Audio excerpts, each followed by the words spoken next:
बच्चों आज हम साइंस में चालू कर रहे हैं हमारा नया चैप्टर 6 जिसका नाम है कंबस्शन एंड फ्लेम। लेक्चर है हमारा 126।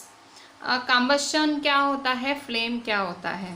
देखो, हम लोग अलग अलग पर्पसेस के लिए फ्यूल यूज़ करते हैं। जैसे कि कई बार हम भाई ऑटोमोबाइल्स में, ठीक है, व्हीकल्स वगैरह में फ्यूल यूज़ होता है। फिर घरों में कैरोसिन, पेट्रोल, कैरोसिन वगैरह, पेट्रोल तो नहीं, कैरोसिन यूज़ होता है। सो मतलब आप अलग अलग तरह के फ्यूल्स यूज़ करते हो, ठीक है। काव डंग यूज़ होता है एज अ फ्यूल। आप देखते हो कि गांव में काव डंग, वुड, ठीक है।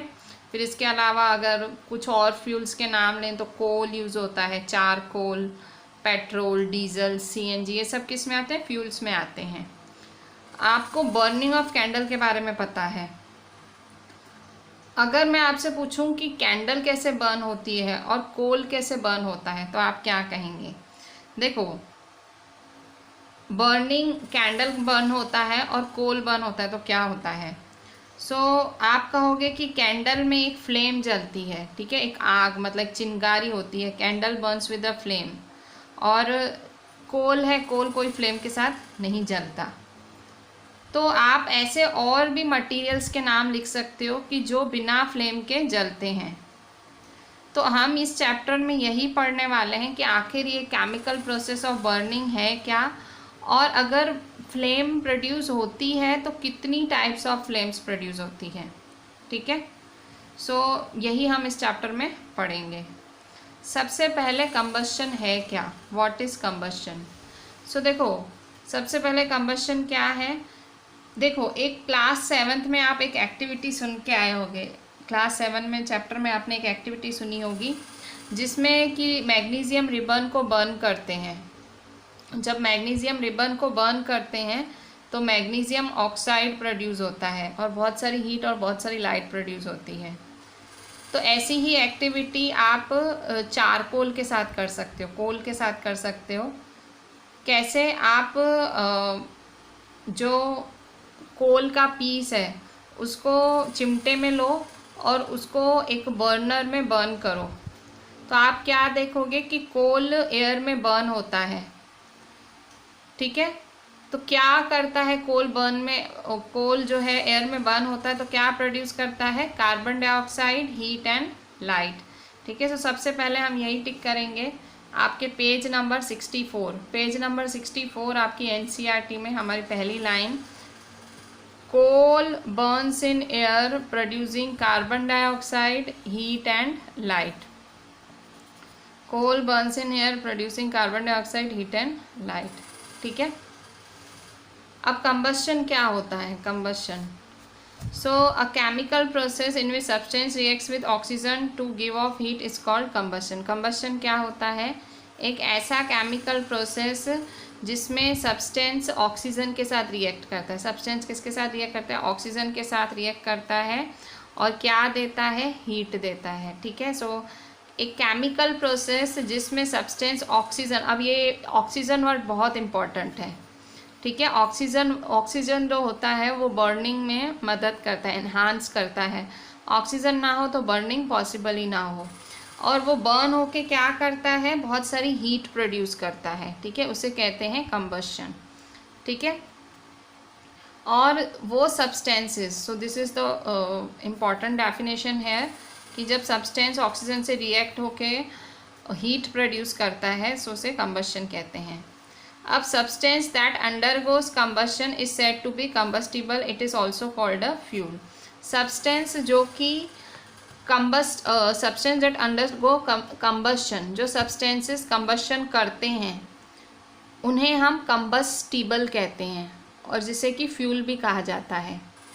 सब्सटेंसेस जो कंबस्शन करते हैं उन्हें कंबस्टिबल कहा जाता है और फ्यूल भी कहा जाता है।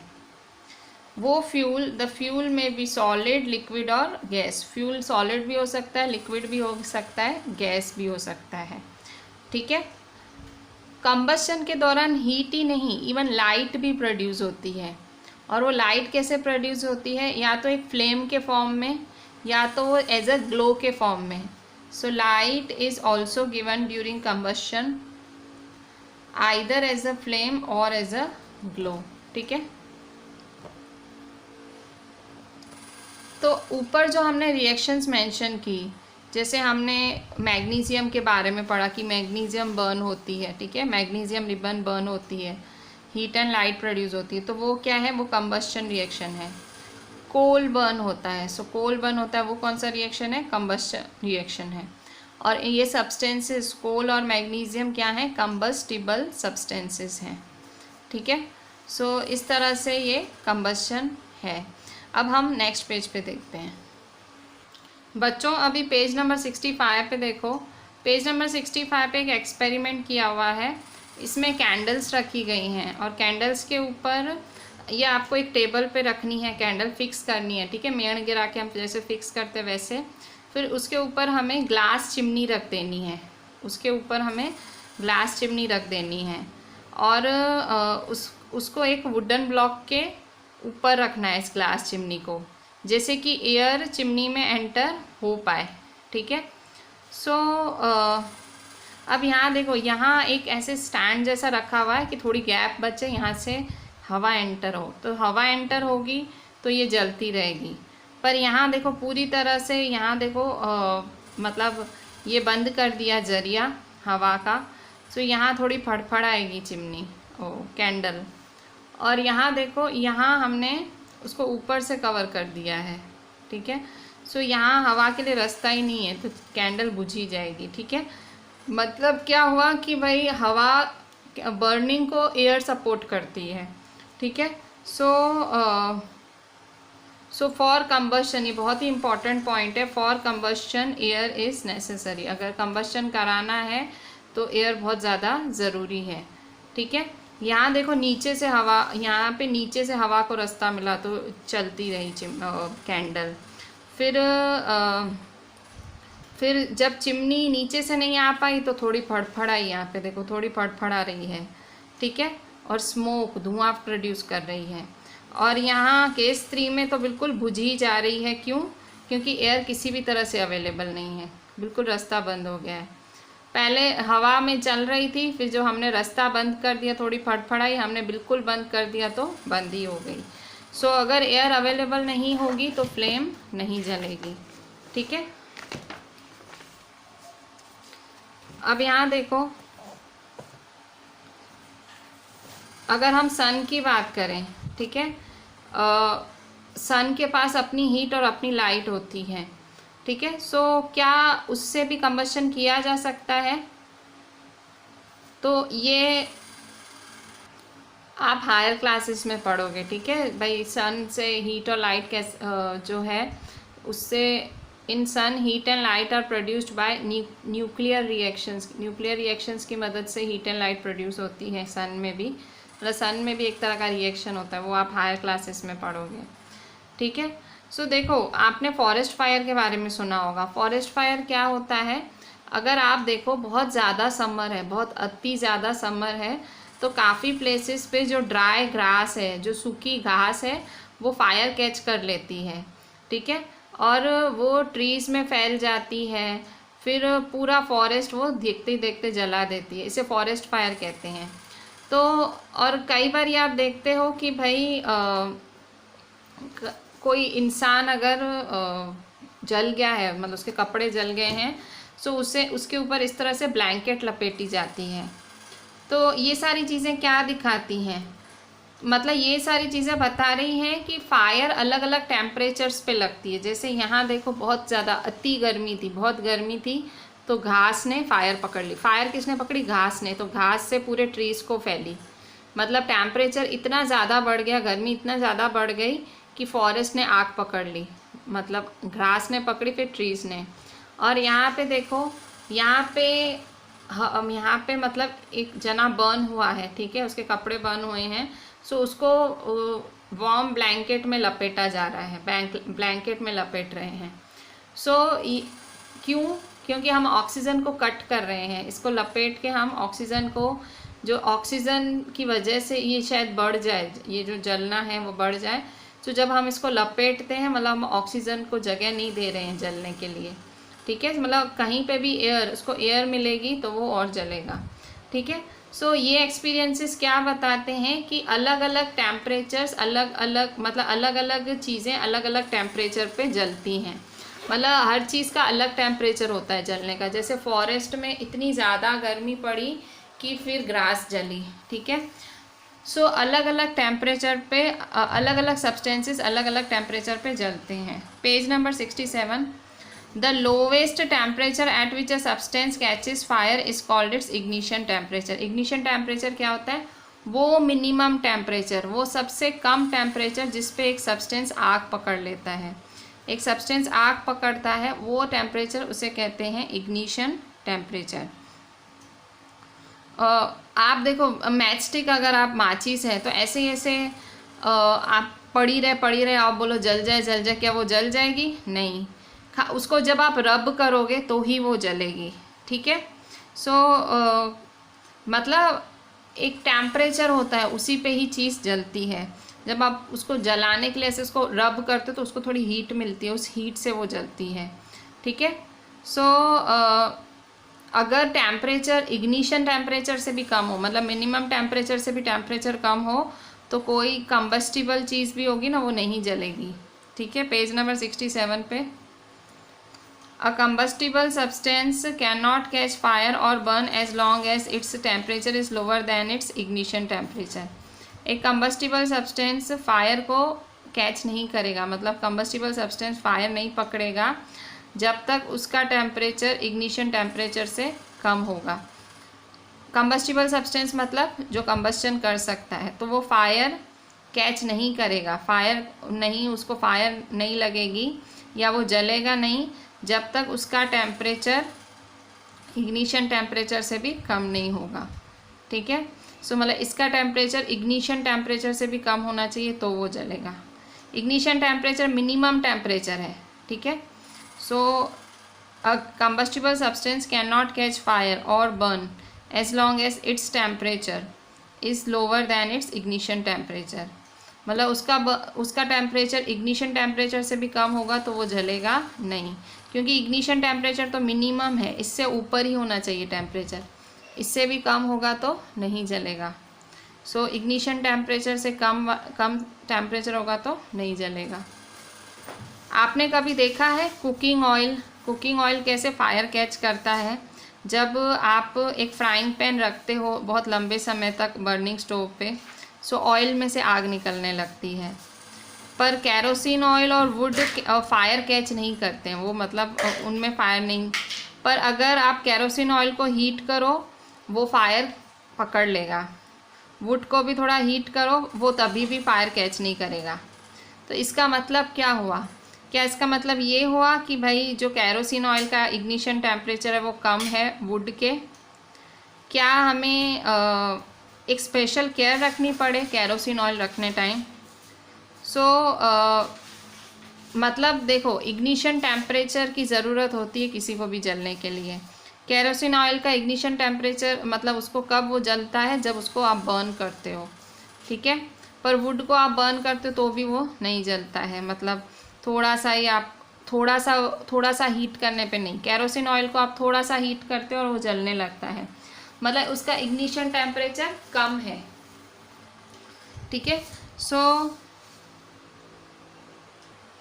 सो इसका मतलब क्या है कि भाई किसी भी सब्सटेंस को उसका इग्निशन टेम्परेचर पे पहुंचना पड़ता है अगर उसे बर्न करना हो, ठीक है। So it is essential for a substance to reach ignition temperature to burn.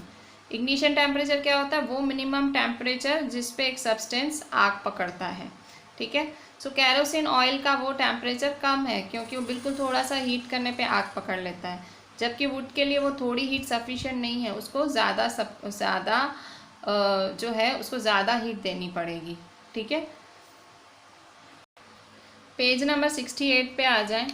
Substances which have very low ignition temperature and can easily catch fire with the flame are called inflammable substances। वो substances जिनका ignition temperature भी कम है और आराम से आग पकड़ लेते हैं और वो भी फ्लेम के साथ, उन्हें कहते हैं इनफ्लेमेबल सब्सटेंसेस, ठीक है। Substances which have very low ignition temperature and can easily catch fire with the flame are called inflammable substances. इसके एग्जाम्पल क्या हैं? पेट्रोल एकदम आराम से आग पकड़ लेता है, ठीक है, और बिल्कुल फ्लेम के साथ। अल्कोहल, ठीक है, अल्कोहल में भी एलपीजी, ठीक है, लिक्विफाइड पेट्रोलियम गैस। सो ये तीनों इनफ्लेमेबल सब्सटेंसेस के एग्जाम्पल हैं, बिल्कुल मिनिमम इग्निशन टेम्परेचर पे जलते हैं और आराम से फायर कैच कर लेते हैं, ठीक है। सो अगर कभी आग लगे तो आप कैसे कंट्रोल कर सकते हो आग को? तो आपने सुना होगा कि होम्स में, शॉप्स में या फैक्ट्रीज में कभी आग लगती है, सो क्या होता है? तो आपने फायर ब्रिगेड के बारे में भी सुना होगा, ठीक है। सो आप क्या करते हैं? फ़ोन करते हैं, ठीक है, fire brigade services, fire services को फ़ोन करते हैं। सो जब फायर ब्रिगेड अराइव होती है, वो क्या करते हैं? वो पानी छिड़कने लगते हैं, पानी छिड़कने लगते हैं फायर पे। और जो पानी होता है वो क्या करता है? कूल करता है, जो कंबस्टिबल मटेरियल है उसको ठंडा करता है, जैसे कि उसका टेम्परेचर उसके इग्निशन टेम्परेचर से नीचे लाया जा सके, ठीक है, उसका टेम्परेचर कम किया जा सके। सो इससे जो है फायर फैलने से बच जाती है। और इसके अलावा फिर क्योंकि आग बुझती है कहीं कहीं, तो उससे जो वाटर वेपर प्रोड्यूस होती है, water vapour also surround the combustible material. So water vapour धुआं धुआं भी हो जाता है, और उससे भी क्या होता है? उससे भी मतलब उस धुएं की वजह से भी एयर का सप्लाई बंद हो जाता है, उस धुएं की वजह से, और फायर बुझ जाती है, ठीक है। सो फायर के देखो फिर से कैसे फायर को कंट्रोल किया जा सकता है? So when a fire brigade arrives, it pores water on the fire. Water cools the combustible material so that its temperature is brought below its ignition temperature, ठीक है। This prevents the fire from spreading, ये आग को फैलने से बचाता है। Water vapors also surround the combustible material, helping in cutting off the supply of air. So fire is extinguished, इससे फायर क्या होती है? बुझ जाती है, ठीक है। अच्छा, आपने पढ़ा था कि फायर के लगने के लिए 3 रिक्वायरमेंट्स हैं, फायर के लगने के लिए 3 रिक्वायरमेंट्स हैं। सो क्या 3 रिक्वायरमेंट्स है फायर लगने के लिए? फायर अगर लगानी है तो क्या 3 रिक्वायरमेंट्स हैं? फ्यूल, एयर और हीट, ठीक है, ये 3 रिक्वायरमेंट है। फ्यूल भाई जिसको जलाना है, एयर जिसकी वजह से जलेगा, और हीट उसका टेम्परेचर बढ़ाने के लिए, ठीक है। So the 3 requirements, so 3 essential requirements for producing fire. Fire जलाने के लिए 3 रिक्वायरमेंट्स हैं। सो है फ्यूल, एयर एंड हीट, ठीक है, मतलब उसका टेम्परेचर बढ़ाने के लिए हीट, तभी आग जलेगी। इग्निशन टेम्परेचर से टेम्परेचर बढ़ाओगे तो ही आग लगेगी, गर्मी बढ़ेगी तो आग लगेगी, गर्मी घटेगी तो कहाँ से आग लगेगी? क्योंकि इग्निशन टेम्परेचर मिनिमम है, उससे नीचे जाओगे तो आग जलेगी ही नहीं। इग्निशन टेम्परेचर मिनिमम टेम्परेचर, उस पर आग जलेगी, उससे और ज़्यादा होगी तो और ज़्यादा आग जलेगी, पर कम होगा तो नहीं जलेगी। सो फायर को कैसे आप रिमूव कर सकते हो? इन तीनों में से एक चीज़ हटा दो, या तो फ्यूल हटा दो, या एयर हटा दो, या हीट हटा दो। तो ये लोग जो फायर ब्रिगेड वाले हैं, सो वो फायर एक्सटिंग्विशर यूज़ करते हैं ताकि वो एयर का सप्लाई कम कर सकें। जो ये एयर है ऑक्सीजन की वजह से जो जल रही है, उसका सप्लाई कम कर सकें, या तो वो पानी छिड़कते हैं ताकि टेम्परेचर फ्यूल का कम कर सकें। सो दोनों ही केसेस में फ्यूल को आप गायब नहीं कर सकते हो, जो फ्यूल है वो गायब नहीं हो सकता है। सपोज़ एक बिल्डिंग में आग लग गई तो पूरी बिल्डिंग ही फ्यूल हो गई, आप समझो एक बात, आग लग गई मतलब वो आग लगने वाली पूरी वो भड़कने वाली जगह ही हो गई, सारी बिल्डिंग ही फ्यूल की तरह जलेगी, ठीक है। सो फायर वाले क्या करते हैं? Fire can be control. Fire कैसे कंट्रोल होती है? So fire can be controlled by removing one और मोर ऑफ दिस रिक्वायरमेंट्स। इन तीनों में से कुछ भी गायब कर दो, फ्यूल गायब कर दो, एयर गायब कर दो, हीट। फ्यूल तो गायब नहीं कर सकते हो, समझ लो। सो एयर और हीट का ही कुछ करना पड़ेगा। So the job of a fire extinguisher, जो फायर एक्सटिंग्विशर ये जलाते हैं ये लोग, so is to cut off the supply of air. Air का सप्लाई बंद कर देते हैं, या तो टेम्परेचर फ्यूल का नीचे गिरा देते हैं, ठीक है भाई, उसको ठंडक दे देते हैं। सो पर फ्यूल नहीं गायब कर सकते, या तो हीट के साथ कुछ कर सकते हैं या टेम्परेचर या तो एयर के साथ कुछ कर सकते हैं, पर वो लोग फ्यूल के साथ तो कुछ नहीं कर सकते। ठीक है। अब कंबस्शन के टाइप्स कितने होते हैं, ठीक है। अगर आप देखो, अगर आप एक मैच स्टिक जला रहे हो, माचिस की तिल्ली जला रहे हो, या आप एक गैस लाइटर जला रहे हो, ठीक है। सो आप गैस नॉब जब टर्न ऑन करते हो तो आप क्या ऑब्जर्व करते हो, तो आप देखते हो एकदम तुरंत गैस जल रही है, एकदम जल जाती है। ठीक है। नॉब जैसे ही ऑन करते हो, लाइटर लगाते हो, तो गैस एकदम तुरंत बर्न होती है और हीट और लाइट प्रोड्यूस होती है। तो ऐसे कंबस्शन को रैपिड कंबस्शन कहते हैं। ठीक है। So types of combustion heading डालेंगे, टाइप्स ऑफ कंबस्शन। ठीक है। सो टाइप्स ऑफ कंबस्शन में the gas burns rapidly and produce heat and light, such combustion is known as rapid combustion. Rapid combustion क्या है? पहला टाइप ऑफ कंबस्शन है जिसमें gas rapidly burn होती है और हीट और लाइट प्रोड्यूस करती है, और such combustion is known as rapid combustion. There are substances like phosphorus which burn in air at room temperature. कुछ सब्सटेंसेस होते हैं फॉस्फोरस की तरह जो ऐसे ही जल जाते हैं पड़े पड़े। There are substances like phosphorus which burn in air at room temperature.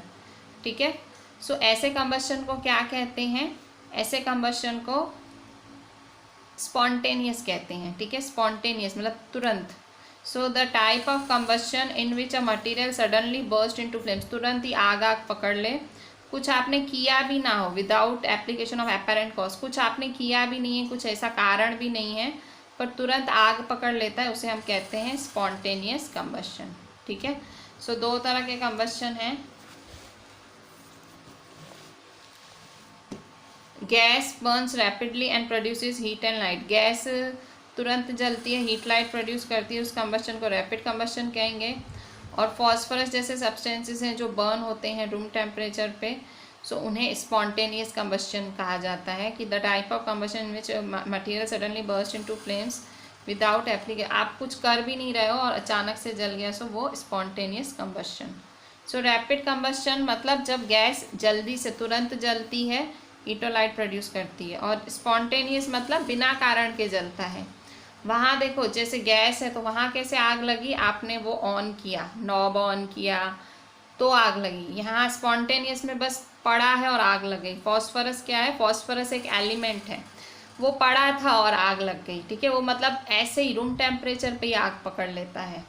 ठीक है। सो एक रैपिड कंबस्शन होता है और दूसरा होता है स्पॉन्टेनियस। देखें, हमने कई बारी फायरवर्क्स जलते देखे। फायरवर्क्स मतलब पटाखे जलते देखे, पटाखे। सो पटाखे कब जलाए जाते हैं? फेस्टिवल डेज में, जब त्यौहार होते हैं। सो कैसे क्या होता है?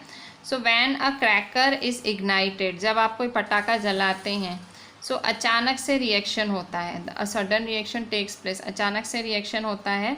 और क्या प्रोड्यूस होता है? With the evolution of heat, light and sound. So जब आप पटाखे जलाते हैं अचानक से एक रिएक्शन होता है, और क्या क्या इवॉल्व होता है? हीट, लाइट और sound. So a large amount of gas formed in the reaction is liberated. So इस रिएक्शन में एक बहुत ही ज़्यादा गैस लिबरेट होती है, और इस रिएक्शन को एक्सप्लोजन कहते हैं। ठीक है। जब आप क्रैकर बर्न करते हो, अचानक से रिएक्शन होता है और हीट, लाइट और साउंड प्रोड्यूस होता है, और बहुत सारी गैस रिलीज़ होती है, और उसे हम एक्सप्लोजन कहते हैं। ठीक है।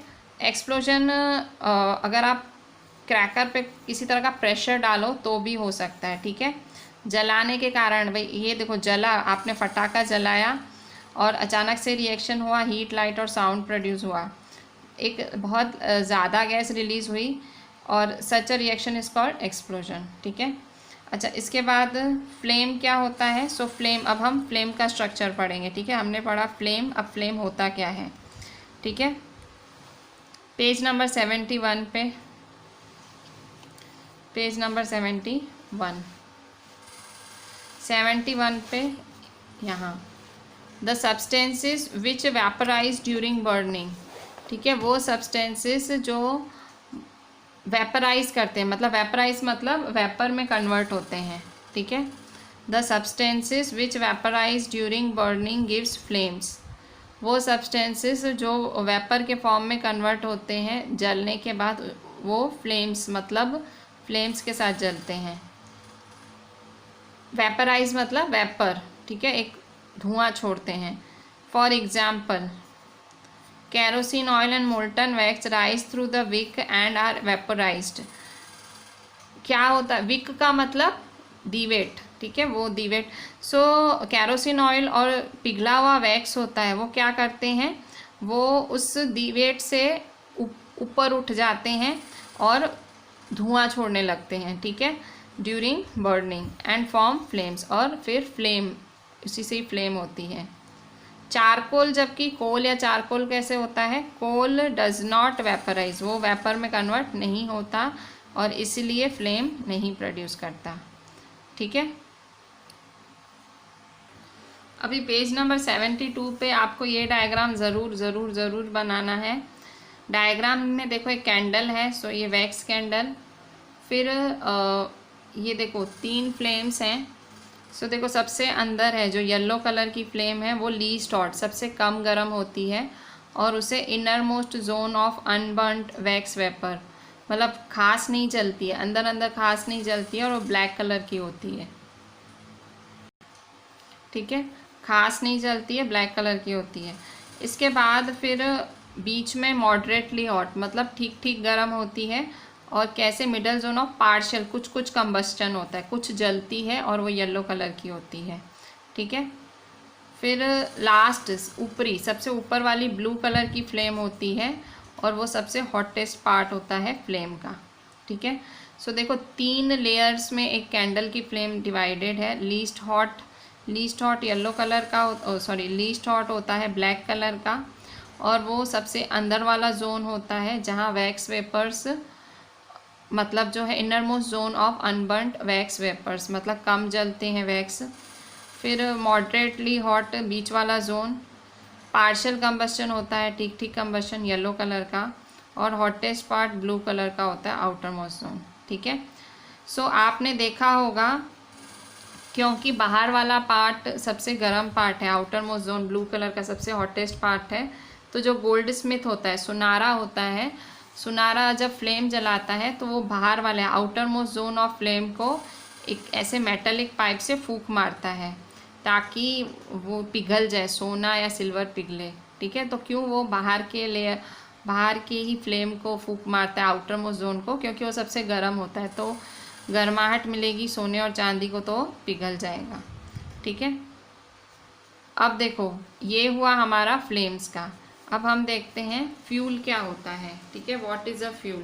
पेज नंबर 72 पे ये डायग्राम आपको ज़रूर बनाना है, हाँ, डायग्राम बहुत इम्पॉर्टेंट है एग्ज़ाम के लिए भी।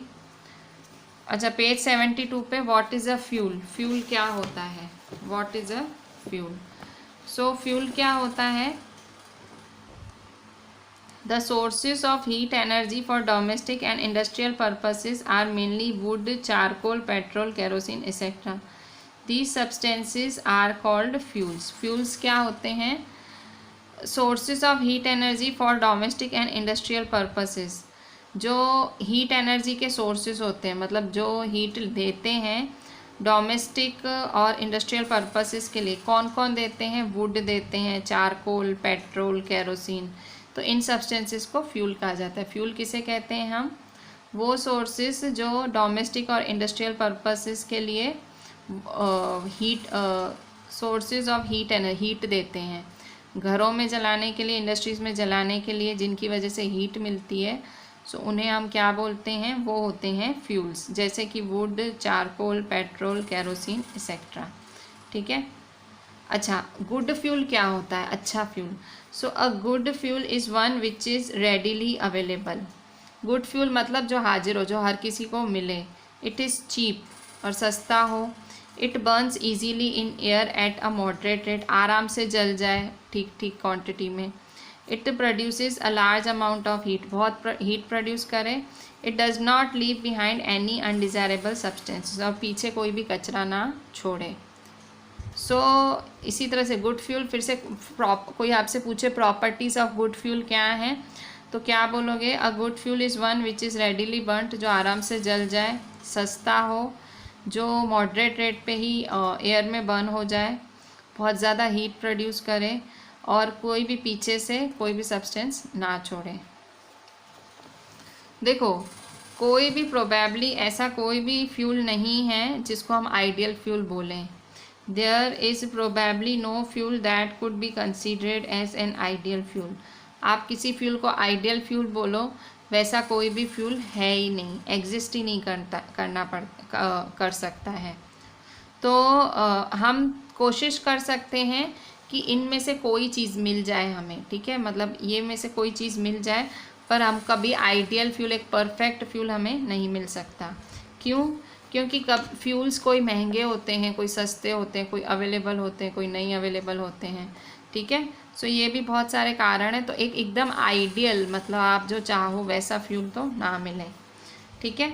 अब फ्यूल की इफ़िशेंसी के बारे में बात करेंगे, ठीक है। सपोज़ आपको बोला जाए कि भाई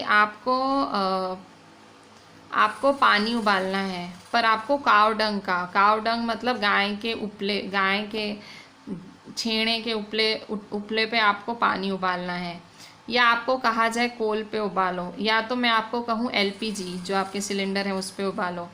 सो बताओ कि कौन सा फ्यूल आप लेना चाहोगे? क्या आप काव डंग पे पानी उबालना चाहोगे, कोल पे उबालना चाहोगे, या एलपीजी पे? आप तो देखो, क्या ये तीनों जलाने पे आपको एक जैसी हीट मिलेगी? आंसर इज़ क्लियर नो, तीनों को जलाने से एक जैसी हीट नहीं मिलेगी। किस पर डिपेंड करती है heat? The amount of heat energy produced on complete combustion of 1 kg of fuel is called its calorific value. ये चीज़ कैलोरीफिक वैल्यू पे डिपेंडेंट करती है। क्या है कैलोरीफिक वैल्यू की definition? The amount of heat energy produced on complete combustion of 1 kg of a fuel is called its calorific value. Calorific value क्या होती है? वो हीट एनर्जी जो प्रोड्यूस होती है कंप्लीट कंबस्शन करने पे, पूरा कंबस्शन हो जाए और हीट एनर्जी प्रोड्यूस होती है 1 kg फ्यूल को बर्न करने पे। 1 किलो फ्यूल जब आप बर्न करते हो और हीट प्रोड्यूस करते हो और पूरा कंबस्शन, परफेक्ट कंबस्शन होता है, हीट लाइट प्रोड्यूस होती है, उसे हम कैलोरीफिक वैल्यू कहते हैं। The calorific value of fuel is expressed in unit called kilo joule पर kg. So the calorific value of a fuel is expressed in a unit called kilojoule per kg. ठीक है। यहाँ नीचे calorific value लिखी हुई है काफ़ी चीज़ों की। ये देखो,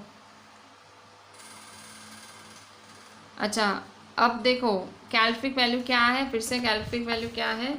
कैलोरीफिक वैल्यू है हीट एनर्जी प्रोड्यूस होती है ऑन कंप्लीट कंबस्शन। जब आप हीट एनर्जी प्रोड्यूस करते हो 1 kg फ्यूल को जलाने पे, उसे कैलोरीफिक वैल्यू कहते हैं, ठीक है। अच्छा, अभी अगर आप फ्यूल बर्न करते हो उससे हार्मफुल प्रोडक्ट्स भी जनरेट होते हैं, ठीक है। Burning of fuel leads to harmful products, burning of fuel leads to harmful products. अच्छा, यहाँ पे देखो कैलोरीफिक वैल्यू की बात है। देखो, काव डंग की कैलोरीफिक वैल्यू 6000 से 8000 है, कोल की 25 से 33,000 है, और एलपीजी सीएनजी की 50 और 55,000 है, ठीक है।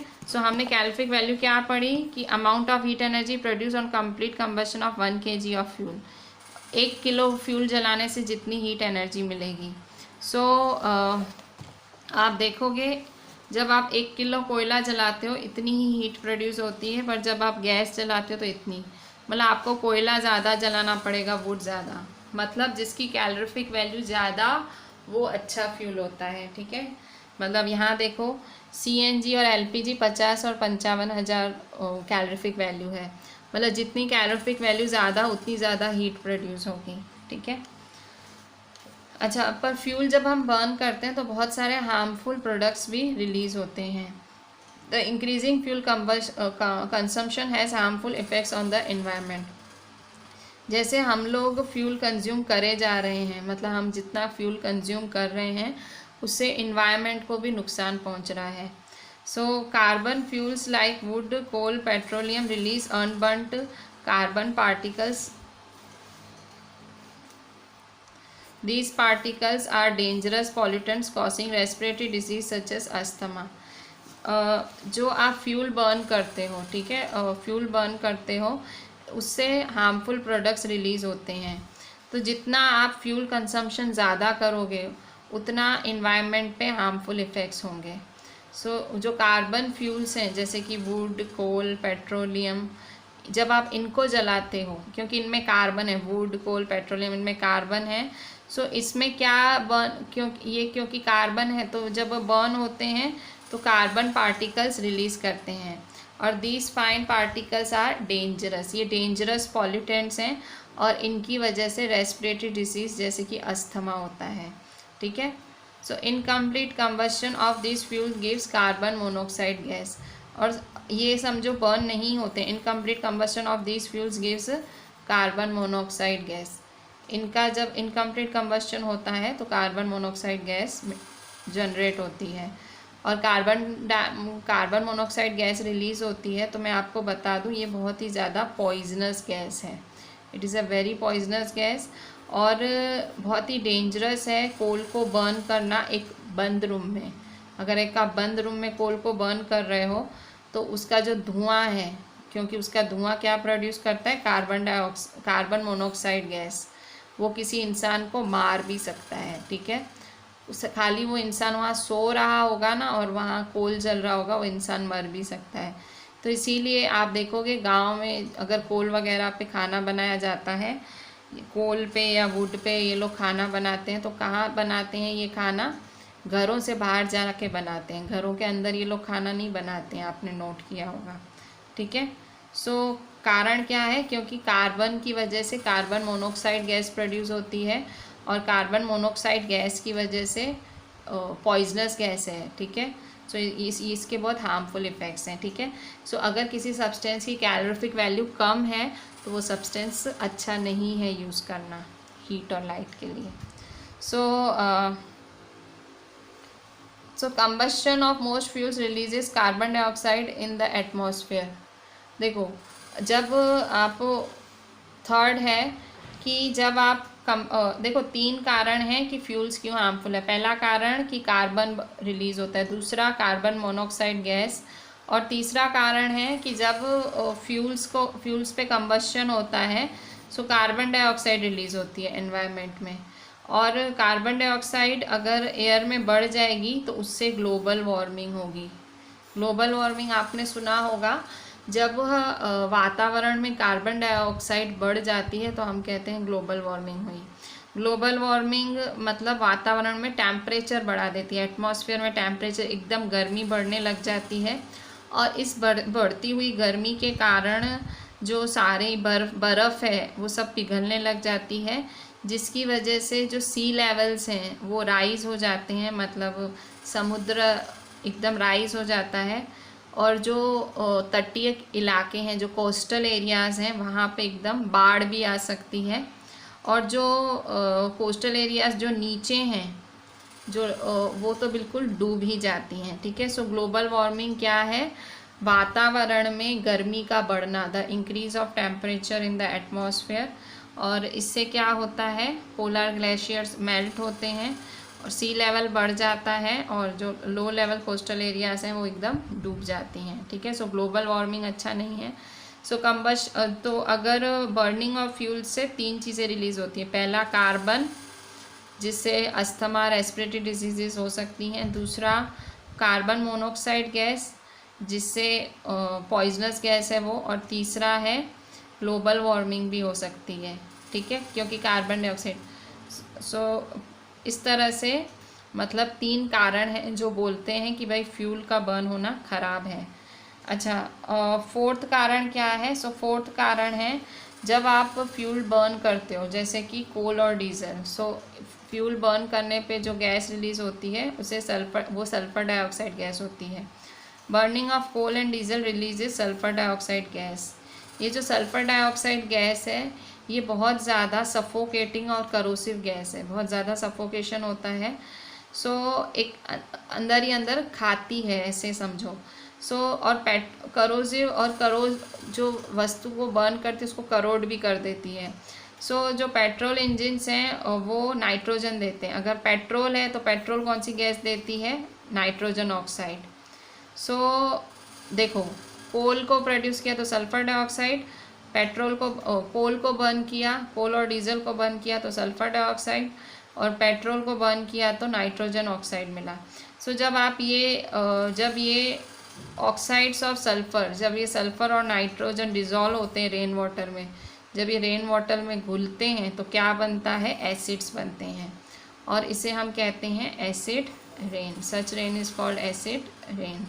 ठीक है, तो एसिड रेन बहुत ख़राब होती है क्रॉप्स के लिए और बिल्डिंग्स के लिए और सॉइल्स के लिए। ठीक है, मतलब एसिड रेन गिरती है तो क्रॉप एकदम सड़ जाते हैं, बीमार पड़ जाते हैं, बिल्डिंगों का एकदम जो है शाइन चली जाती है, सॉइल भी ख़राब हो जाती है, प्लांट्स को ग्रोथ नहीं मिलती है। ठीक है, सो ये 4 कारण हैं फ्यूल के ख़राब इफ़ेक्ट्स के। पहला कारण है कि जब हम वुड, कोल और पेट्रोलियम जैसे फ्यूल्स जलाते हैं, हम यही सब जलाते हैं, सो जब हम ये जलाते हैं तो इनमें कार्बन पार्टिकल्स रिलीज़ होते हैं और वो डेंजरस पॉल्यूटेंट्स हैं, जिससे अस्थमा हो सकता है, रेस्पिरेटरी डिजीज़ेस हो सकती हैं।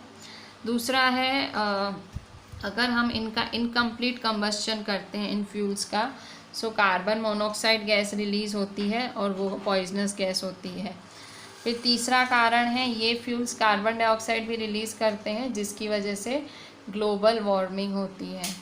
चौथा कारण है ये ऑक्साइड्स प्रोड्यूस करते हैं सल्फ़र के, नाइट्रोजन के, जिसकी वजह से एसिड रेन होती है। ठीक है, सो ये सारे 4 हार्मफुल इफ़ेक्ट्स हैं बर्निंग ऑफ फ्यूल्स के। ठीक है, सो इसीलिए आजकल कोशिश करी जा रही है इन चीज़ों से बचने के लिए। सो जो डीज़ल और पेट्रोल है, सो गाड़ियों में डीज़ल और पेट्रोल की जगह CNG डाली जा रही है, कंप्रेस्ड नेचुरल गैस। ठीक है, the use of diesel and petrol as fuels in automobiles is being replaced by CNG, compressed natural gas. क्यों? Because CNG produces the harmful products in very small amounts. CNG है, compressed natural gas है, वो बहुत कम मात्रा में harmful products release करती है। CNG comparatively एक क्लीनर फ्यूल है। आपके पेरेंट्स में, आपके पापास ने भी, कई फादर्स ने अपनी कार को कन्वर्ट करवा दिया होगा CNG में। जिनकी भी पेट्रोल वाली कार होगी उन्होंने CNG में कन्वर्ट करवा लिया होगा। कारण यही है कि एक तो वो CNG चीप है, ठीक है, सस्ता भी है, उससे पॉल्यूशन भी कम होती है, और वो इतने जो क्लीनर फ्यूल है, ठीक है, धुआं भी कम छोड़ती है। ठीक है, so this was our chapter. ये चैप्टर यहीं एंड हुआ। So this was the last topic of our CNG। ठीक है, सो ब्लैंक्स खाली देख लेते हैं इसकी कुछ, और देखते हैं हम एक्सरसाइज भी करेंगे जब हम नेक्स्ट स्टार्ट लेंगे। पहले खाली ब्लैंक्स देख लेते हैं। ठीक है,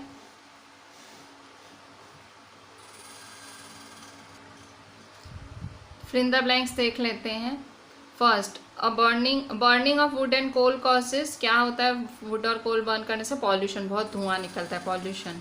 B, a liquid fuel used in homes में लिक्विड बोल रहा है, सो कैरोसिन। वैसे तो हम घरों में कैरोसिन नहीं यूज़ करते, पर लिक्विड फ्यूल बोल रहा है तो kerosene. Fuel must be heated to its ignition temperature before it start burning. Fuel को बर्न करना है तो पहले इग्निशन टेम्परेचर तो होता ही है, मतलब आप देखोगे कभी कोई चीज़ बनने में, चलने में थोड़ा टाइम लगती है, मतलब वो अपना इग्निशन टेम्परेचर रीच कर रही होती है। Fire produced by oil can not be controlled by water. अगर ऑयल की वजह से आग लगी है तो वो पानी से आप कंट्रोल नहीं कर सकते हो। ठीक है, so these are the 4 blanks. Just write the whole chapter, हमने जितने भी पॉइंट्स डिस्कस किए, write each and every point very properly, and these are the 4 blanks, write them in your textbook only, points बहुत properly लिखना, and please do send me the entire thing on WhatsApp. चलें, thank you.